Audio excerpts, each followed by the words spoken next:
దేశ రాజధానిలో నీటి సంక్షోభం పొలిటికల్ ఫైట్ కి దారితీస్తోంది. నీటి విడుదల విషయంలో ఢిల్లీ, హిమాచల్ ప్రదేశ్, హర్యానా మధ్య వార్ నడుస్తోంది. అయితే ఢిల్లీ సర్కార్ సుప్రీంకోర్టును ఆశ్రయించగా హిమాచల్ ప్రదేశ్ వాదనలు ఆశ్చర్యపరిచాయి.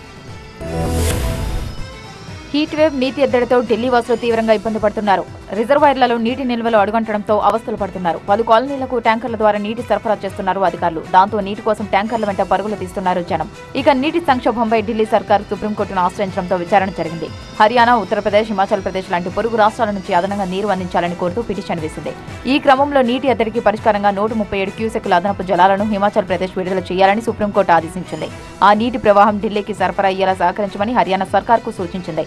ఈ నేపథ్యంలో తాము ఇప్పటికే నీటిని విడుదల చేశామని, ఇదే విషయాన్ని సుప్రీంకోర్టుకు వెల్లడించాలని న్యాయవాదులకు సూచించినట్లు చెప్పారు హిమాచల్ సీఎం సుఖ్వీందర్ సింగ్ సుఖు. కానీ తాజాగా సుప్రీంకోర్టులో హిమాచల్ ప్రభుత్వం తరపు వాదనలు వినిపించిన న్యాయవాదులు తమ దగ్గర అసలు మిగులు జలాలే లేవని, ఈ విషయాన్ని తాము సరిగా చెప్పలేకపోయామన్నారు. ప్రవాహానికి ఆటంకం కలిగిందని గతంలో చేసిన ప్రకటనను వెనక్కి తీసుకుంటున్నామని వెల్లడించారు.